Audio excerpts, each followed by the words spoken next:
Well, a lot's changed. I really think that a lot has changed since I arrived. I think the biggest is that we've added the East Campus Athletic Village. And, by the support of the Board of Trustees and Dr. Jackson, at a tough economic time, they said, this is important to our campus. We're going to build the East Campus Athletic Village. And that has helped this entire community. And when you look at it, people thought, well, maybe this is going to be something good for student athletes. And what they don't realize is this has been transformational for the entire school. So now intramurals, clubs, intercollegiate, and general rec, open rec, every one of our students is taking advantage of the ECAV. And on any given day, depending on what time you're here, if you're here late at night, intramurals are going on the main stadium field, they're going on the Harkness field, they're going on Lower Renwick. You come inside and you'll see either pickup basketball, club basketball, tournaments, our intercollegiate teams. This ECAV has become the center of gravity, or one of the center of gravities of RPI. And so we're excited about it. It's been monumental change. We're extremely grateful for Dr. Jackson and the board supporting it. And I think our students have been the benefactors and the community has been the benefactors of this new facility. ECAV has really transformed the athletic experience. And many people don't realize it because we're an engineering school, but over 70% of our students participate in some form of organized athletics. So when you step back and you think, organized athletics means clubs, intramurals, or intercollegiate.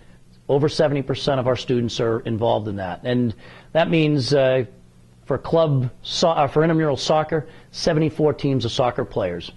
For intramural hockey, we have 4 leagues.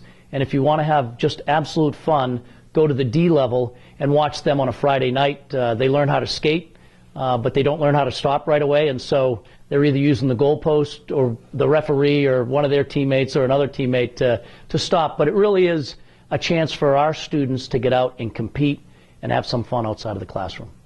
The branding and marketing of our athletic department has been a critical point of emphasis over the last 6 years. And, at one point in time, we had over 74 marks for athletics. And you look back in our history, we had the Swarm and the Bullet and the Red Hawk and the Bachelor and the Engineer. And about 6 years ago, we started working on a brand that would allow us to be very recognizable. And we now have an RPI, an Engineer, and a Rensselaer. And so Dr. Jackson wants global reach and global impact for our school, and for us to do the same in athletics, we have to have a brand that's recognizable and one that we can export both nationally and internationally. I think with our 3 marks and then licensing them and trademarking them, we're now able to really distribute those nationally and internationally. I think it's going to help us make that a nationally recognized brand, and that's what we've been working on. Well, I think there's lots of things. I mean, you think you've made some success, and then you look around and say, yes, we have, but we got a long way to go. And obviously, I'd love to see us win a national championship in the next couple of years.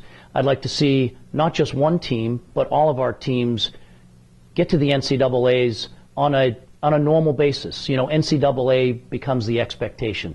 And we're in a tough league. The Liberty League is one of those leagues that is extremely competitive, and every single sport has a couple teams that are making the NCAAs, and it's very, very competitive. But I think it's not out of the realm of possibility that we really can be one of those teams that's a powerhouse, that can put teams in the NCAAs on a routine basis, and it's what our coaches really want. That's what they work for, and I think that's what our student athletes are striving for every time they suit up in the cherry and white. Over the last 6 years, I've had a lot of proud moments. There's been a lot of things that when you sit back, you feel like a proud papa as you look at what our student athletes have done. And in the athletic world, our women's lacrosse team last year going to the Elite Eight, they'd never been there before. This was new territory for them, and I couldn't have been prouder. They were fantastic. Soccer team has continued to make runs in the NCAA. Baseball team has done the same. Our men's lacrosse team has had an NCAA bid. Our men's hockey team got back to the NCAAs for the first time in 16 years a few years ago. So lots of athletic success that you just feel so great about. But I think if I were to tell you what I'm most proud of, it's that 22 of our 23 teams had a 3.0 GPA or better. And some of the teams are up in the 3.5 range, but when you look at what their requirements are on the fields of friendly strife, out there every day battling, and to see them still doing well in the classroom, I think that's what I feel best about. And so at the end of the day, I love to see our kids do well out on those fields and on the courts, but to know that they're getting a great education at a premier institution, that's what it's all about. And so that's what I feel best about. Lastly, during these wonderful times where we get a chance to sit back and really be thankful, I'd like to wish everyone a wonderful holiday from our RPI Athletics department. And if you get a chance, don't forget our soldiers, sailors, airmen, and Marines who are away from home during the holidays protecting our freedom. Thanks a lot. Go Engineers.